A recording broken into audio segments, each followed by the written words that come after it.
Muito bem, continuando o estudo da lição número 4, que fala sobre as nações e o governo divino sobre as nações, para que possamos entender no Apocalipse por que as nações elas vão agir do jeito que vão agir. Para entendermos isso, nós temos que recorrer aos eventos bíblicos.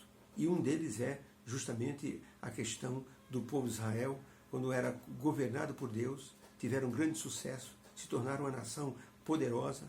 As nações em redor, elas viram que havia um milagre assim no crescimento dessa nação judaica, e o milagre era a potente mão de Deus. Eles ouviram falar de Jericó, que na época era a maior fortaleza e foi derrotada por Deus. Eles ouviram falar dos reis, como o rei Amaleque e outros reis que haviam naquela época, que eram poderosíssimos, foram derrotados pelo exército de Israel, que era um exército diminuto em comparação com eles, tipo assim, 500 mil soldados filisteus contra 10 mil de Israel. Israel vencia a guerra mesmo assim. Quando Zerá, o etíope, foi contra assim o rei Ezequias, 1 milhão de soldados com 300 carros de ferro. E então, contra o rei Asa, Zerá, o etíope, guerreou contra o rei Asa. O rei Asa tinha apenas 30 mil soldados. E o Zerá, o etíope, tinha 1 milhão de soldados. Foi derrotado por Deus também. Então, isso crescia, essa fama diante das nações. Deus comandava a nação de Israel. Mas Israel tinha um problema.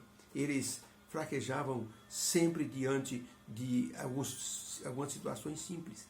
Eles começaram a falhar a fé em Deus. E começaram a olhar para as nações em redor. Tinha sempre um líder. Esse líder estava sempre na frente das batalhas.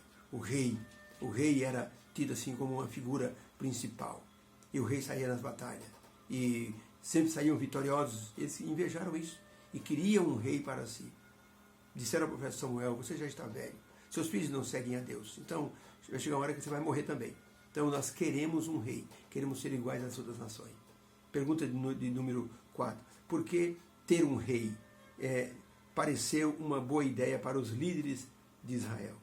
E como isso se torna também para nós uma tentação em nossa vida hoje. 1 Samuel capítulo 8, de 4 a 18.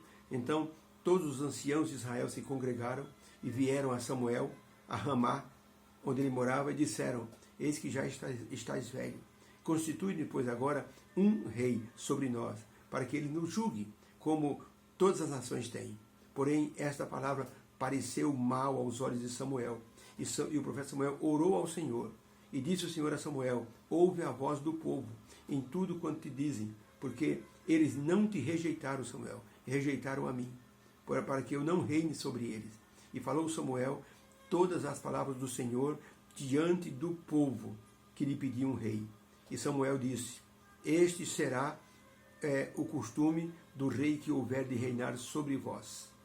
Ele vai transformar vossos filhos em escravos. Ele vai transformar vossos filhos em cavaleiros. Ele vai assim tomar vossos carros. Ele vai fazer com que as vossas moças sejam cozinheiras, perfumistas e padeiras. Ele vai tomar toda a plantação que vocês colherem. Ele vai fazer vocês fabricarem suas armas de guerra. Ele vai dar para vocês o pior, e o melhor ficará para eles. Ele vai dizimar o vosso rebanho, e vocês vão servir de servos. Então, naquele dia, chamareis pelo nome do Senhor, mas o Senhor não vos ouvirá naquele dia. Deus foi bem claro: vocês podem até querer um rei, eu vou permitir, mas sabem que vocês vão ser apenas burros de carga, apenas serviçais. Vocês vão servir o rei para atender os caprichos dele. E com isso vocês vão sofrer, mas não adianta clamar por mim, porque vocês estão pedindo agora. Na hora que vocês estiverem assim com um aperto no sapato, não me chamem, porque eu não vou ouvir, porque vocês estão sendo avisados. Deus sentiu-se rejeitado. É duro quando Deus assim faz de tudo para as pessoas e as pessoas rejeitam Deus. Hoje nós podemos passar por essa tentação, nós podemos querer governar nossa vida de forma independente de Deus. E isso vai trazer aflição e desastre em nossa vida pessoal e espiritual. Quando a rainha Vitória ela foi empossada como rainha da Inglaterra. Era costume ouvir a cantata O Messias de Handel. Disseram para ela, rainha, o protocolo diz que a senhora não precisa se levantar quando o coral cantar Aleluia, Aleluia, o Deus onipotente reina. Todos vão se levantar, mas a senhora fique sentada. A senhora tem que manter a sua postura de rainha.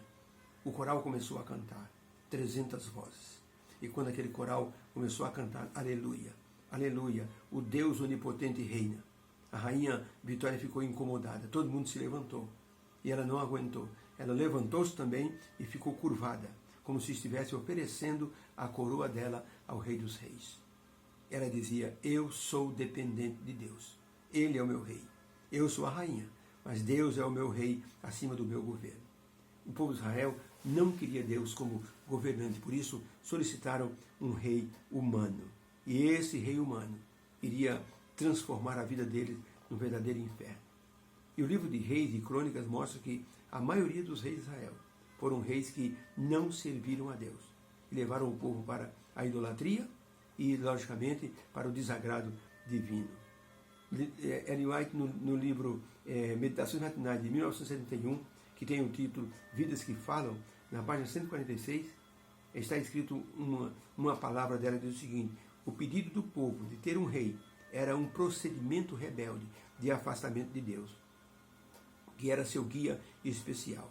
Se eles tivessem um rei cujo coração fosse presunçoso e não reto para com Deus, esse rei os afastaria de Deus, levando-os a se rebelarem contra Deus. E isso aconteceu. O rei Acabe, por exemplo, a rainha Jezabel, o rei Manassés, levou o povo a uma idolatria que Deus não teve outra forma, senão permitir as consequências desse ato desastroso. Não podemos querer ficar longe de Deus. Um navio atravessava o Oceano Atlântico, levava uma carga, um grande número de pássaros em gaiola. Os pássaros estavam em pleno mar. Uma das gaiolas se abriu. E o pássaro dessa gaiola, sentindo a liberdade, voou na direção do céu e sumiu nas nuvens. Todos os passageiros e tripulantes acompanharam o voo do pássaro em busca da liberdade.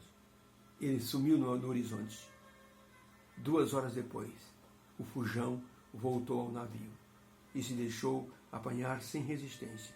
Foi colocado na gaiola. Ali ele tinha segurança. Podemos dizer que muitas vezes nós queremos ficar independentes de Deus, como o povo de Israel fez ao pedir um rei para si. Porém, essa falsa liberdade de ficar longe da presença divina pode nos levar a uma ruína quando enfrentarmos no mar da vida as tribulações e as situações adversas. Por isso, estar sob a presença de Deus, ou na sua presença, ou sob seu comando, nos garantirá um destino seguro. Que Deus nos abençoe. Possamos ter aprendido na lição de Israel que não podemos nos afastar de Deus. Dependemos dele. Ele é o nosso rei.